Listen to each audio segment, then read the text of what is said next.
सॼी सिंध जियां मिरपुखास में बि सकाफ़ती ॾियारो भरपूर जोश जज़्बे सां मल्हाए पियो। उनडस में मिरपुखास में मुख़्तलिफ़ सियासी समाजी तंज़ीमनि ऐं शहरियुनि वॾे तइदाद में मिरपुखास प्रेस क्लब ते लॻंदड़ सिंध टीवी नेटवर्क पारां मरकज़ी कैंप ते शिरकत कई, जिते भगत भूरालाल भिटशाही ग्रुप लतीफ़ जूं वायूं पेश कयूं।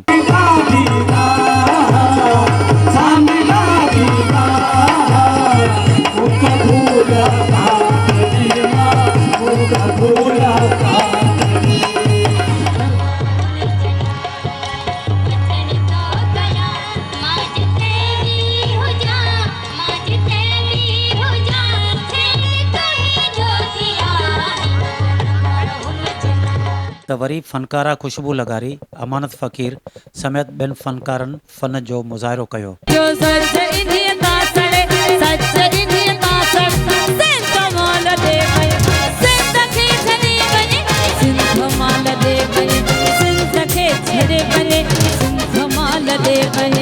कोई सिंधी उठी कोई सिंधी उठी कोई सिंधी कल्चर डे मल्हाए, अजरक टोपी सोनो पट को पाए, अजरक टोपी सोनो पट को पाए।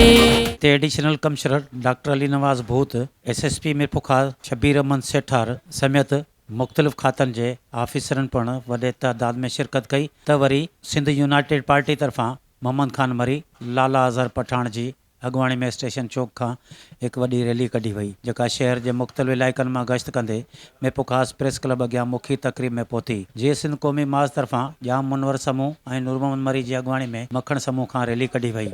पंवर बिरादरी तरफ़ां ॿ अलॻि अलॻि रैलियूं कढियूं वियूं, जंहिंजी अॻुवाणी PP चेयरमैन इक़बाल पंवर, जावेद पंवर, मोहम्मद बख्श पंवर, गुल मोहम्मद पंवर, ज़फ़र पंवर जी अॻुवाणी में कढियूं वयूं। जरवार बिरादरी तरफ़ां उमर जरवार जी अॻुवाणी में काठड़ी मां रैली कढी वई। लोडा बिरादरी तरफ़ां सरदार लियाकत अली लोडो, दानिश अली ऐं बाबर अली लोडो जी अॻुवाणी में भिटारो खां रैली कढी वई। ॻोठ पीर अज़ीम शाह जिलानी मां कामरान महर, गुलाम फरीद पहलाज ऐं ॿियनि जी अॻुवाणी में रैली कढी वई। समूरियूं रैलियूं मुख़्तलिफ़ इलाइक़नि जो गश्त करण बैदि मुखी तक़रीब में पहुतियूं, जिते संधू दरिया सां मोहबत ऐं उन सां पाणी ते लॻंदड़ धाड़े ख़िलाफ़ नारेबाज़ी पिणु कई वई।